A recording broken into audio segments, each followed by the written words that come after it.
Hey, welcome back. Once again, options traders. Happy Wednesday, everyone. And again, big apologies for not posting videos at the same rate that I'd like to.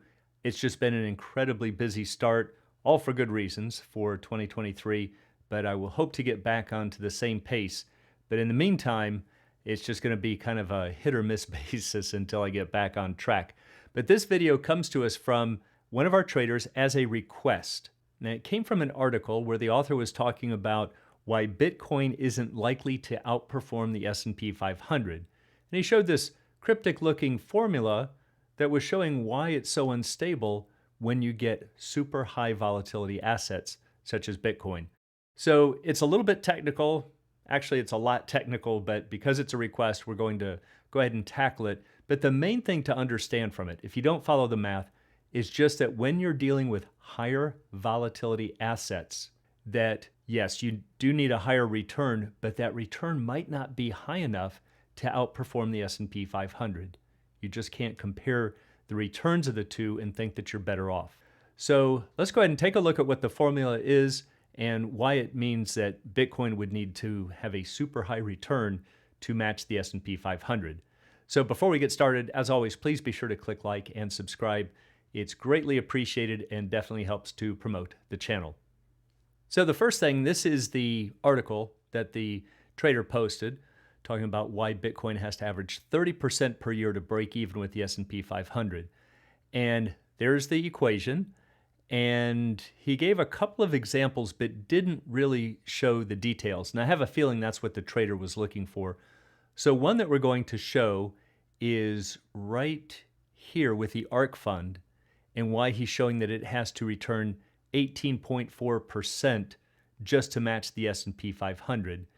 And then when he's talking about Bitcoin, he says this is where it really gets interesting because the volatility is, look at that, 3.8 times the size of the volatility of the S&P 500. And because of that, Bitcoin needs to be about 30% per year. But he doesn't really go and show why. And so again, I think that's why this trader was asking for a video on it. So let's go and dig deeper and find out the details behind these numbers. So the first thing to understand is there's really two different ways to average returns. One is right and one is not so right. All right, for investing, it's flat out wrong, but a lot of people do it this way. It's just called an average return. And it's usually because they're trying to sell you a fund or they're investing services. But an average return is just like you're used to doing in school. Whenever you hear about an average, we add up all the numbers and divide by the number in the group. So let's say that you invested for 2 years, you got 10% in the first year and 10% in the second. And we add those two up, we divide by 2, and we'd say, hey, I got 10% average return. And if we want to find out how that will compound over time, we would need to add 1 to each of these, make them 1.1, multiply them out, and we would find that we would actually end up with 1.21 times our money. We would be up 21%. So if you don't believe it, try it. Start with $100, increase it by 10%. That would give you 110. Increase that by 10%, and that'll give you 121. So we've got this multiplier on our money of 1.21. But now let's say that maybe your friend has a similar investment period here for 2 years, and he loses 50% in the first year and gains 70% in the second. Well, if we add those two numbers up, minus 50 plus 0.70 divided by 2, we get the same 10% average. And that might lead you to believe that he also has the same 1.21 multiple on his money. But he won't, because these losses will compound over time. And so again, we're going to add 1 to each of these. That's going to make this plus 0.5. That's going to be 1.7. We multiply them out, and we get 0.85. And what that means is that he actually lost 15% of his money. He retained 85% of it. So your multiplier was 1.21 times your money. His is 0.85. So he's down 15%, even though you have the same mathematical, or what we might call an arithmetic average. So when we multiply these returns together, that gives us the geometric average. That's the truth behind an investment portfolio. That's what's going to be the real effect on your money over time. Now also notice that the order doesn't matter. right? If you multiply 3 times 5, it's the same as multiplying 5 times 3. So if your friend had earned 70% in the first year and lost 50% in the second, it would still be the same 10% mathematical average or the arithmetic average, and he would still be down 15%. So now let's take a look at the formula. All right, if you earn 1.1 times your money in the first year, and then you lose 10% in the second, we take 1.1 times 0.90. That would be 1 minus 0.10. In other words, you've gained by a multiple of 1.1, and then you've maintained 90% of your money, which is losing 10%. And look at this, you've got a multiplier now of 0.99. That means you've actually lost 1% on your money, even though it sounds like maybe you broke even because you gained 10% and lost 10%. But see, this loss compounds over time. And so where this formula comes from, this is a little bit of the intuition behind it, that we would have 1 plus 0.10 in the first year and 1 minus 0.10 in the second year. And so some of you might remember from basic math this FOIL system, or first, outer, inner, last, when you're trying to multiply these out. We have 1 times 1, and then over here we have 1 times minus 0.10, and then on the inside we have plus 0.10. Well, those do cancel.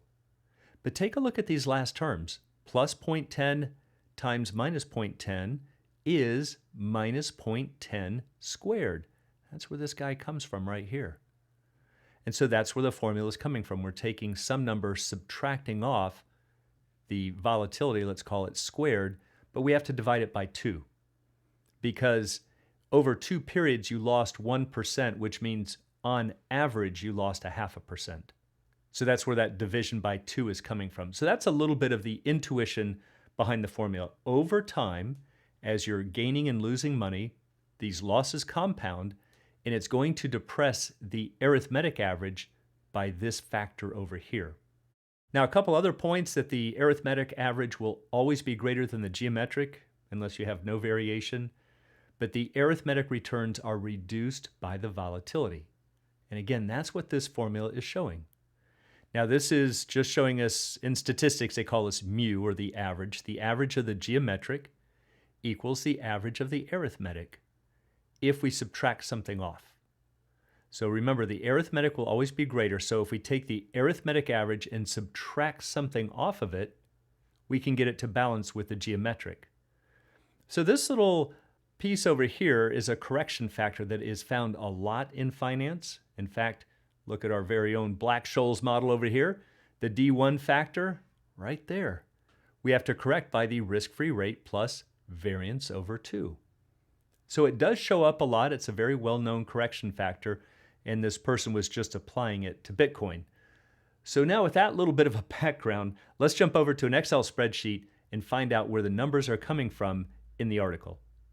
All right, so there's a few steps to show in the Excel sheet. The first one is the simple one that we just did. Here the investor earned 10% in the first year, 10 in the second. Mathematically, they average out to 10%. Second investor loses 50% and gains 70%, averages out to 10%. So on the surface, it looks like they did the same, but that's not how investing works. This person is up 21%. This person has a multiplier of 0.85, which is losing 15%. So take a look at this. The variance, which is just a mathematical formula, and you can see I've put it right there in Excel. The variance of these two is 0. There's no difference between them. And that's why we have 21% here, and we subtract off 0, we still get 21%. But that's not true for this investor. This investor had a variance of 0.72, and so the formula says to take this variance and divide it by 2, which gives us 0.36. So look what happens. We take 0.21 minus 0.36. That's what the formula said. Take the arithmetic average and subtract off the variance divided by 2, and there it is, minus 0.15. And that agrees with having 85% of your money. So I know it can get a little confusing, but right now I'm just trying to show that the math does work. And it's going to work perfectly if we only have 2 periods like this. Now over here, I've done the same example, but with, let's say, 5 years or 5 periods. These could be 5 months or 5 quarters, whatever. But notice that they don't exactly balance out. This says that we should have about 8.8% on our money. This is showing about 9.1. So it's a correction factor. It works on average, kind of a long run, but we could certainly see variations in the short run. All right, so now with that background, let's explain where these numbers came from in the article. In the article, he said that the S&P 500, at least when this article was written, had a 5-year return of about 11.9%. But the volatility, or the standard deviation, was 24%. But the average stock had a volatility that was 1.5 times higher. So we take 1.5 times 0.24 gives us 0.36. The variance is just that number squared, which gives us 0.1296. And the formula says to take half of the variance. So now the question is, what number do we need from our individual stock if we're going to subtract off 6.5% and still end up with 11.9%? Well, it would be 11.9 plus the 0.065, and there's the 18.4, which is exactly what he had in the article. So the point is that if you're going to choose an individual stock, you might get all excited and say, hey, this stock's earning 14% per year, and the S&P is only doing about 12. Yeah, but the volatility of that individual stock is so much greater. And over time, you're going to underperform the S&P 500. And I think that's one of the main points of the article is don't just look at the returns. You have to consider the volatility. And so now for the grand finale for Bitcoin. It's exactly the same steps that we just saw before, but we're just switching it up with Bitcoin. So here we go, S&P 500, a return of 11.9%. That's 11.9 per year over 5 years. And the volatility of 24%. But now this time we're going to use Bitcoin, and its volatility is 3.8 times that of the S&P 500. So we take 3.8 times 0.24, we get 0.912. We square that, that gives us the variance, 0.832. We take half of the variance, gives us 0.416. Remember, that's what the formula said we have to subtract off, half of the variance. So the question now is, what return do we need from Bitcoin if we're going to subtract off 0.416 and still end up with the return of the S&P at 0.119? Well, it should be 0.535, or about 54%, minus 0.416 equals the 0.119. Now, this is where it differs from the article. In the article, he said it was 30%, or roughly 30%. And I think, unless he switched the volatilities or something, because it wasn't real clear, I think this is just a mistake, an honest mistake, because you can see it gets really confusing about what to add and subtract. Because if you take 0.416 and subtract 0.119, you do get the 30%. But it really should be that Bitcoin would need 53.5% or 54% if it has a volatility that is 3.8 times that of the S&P 500, if it is going to match the S&P 500. So think about that. Yeah, even at 30%, it's a stretch to think that Bitcoin is going to outperform by 3 times the return of the market on average and just never look back. But if it really has to do more like 54%, it is so unlikely for that to happen. But I hope that at least helps you to understand the article and the formula. But again, even if you don't understand the math, that's not really the important point. The important point is that when you are investing, don't get too hung up on the return of a stock or of a mutual fund and say, oh, look, it returned 15% and the market returned 12. I'm going to be better off in that stock or in that fund. Not necessarily. If it has a much higher standard deviation, you will be worse off. And so this is another argument for diversification. It's not just about that you're not putting all of your eggs in one basket. But when you invest in the S&P 500, you've got a much lower standard deviation. And once you understand the art and science of options trading and investing, you'll realize that sometimes taking the lower standard deviation is a really good trade-off. And for anyone who'd like to learn more about the art and science of options trading, please check out the Alpha Trader course, Strategy Lab, and a technical analysis course. It's all at optionsatoz.com. Also, please join us on Options A to Z's Facebook trading group, and you can find a link in the description below.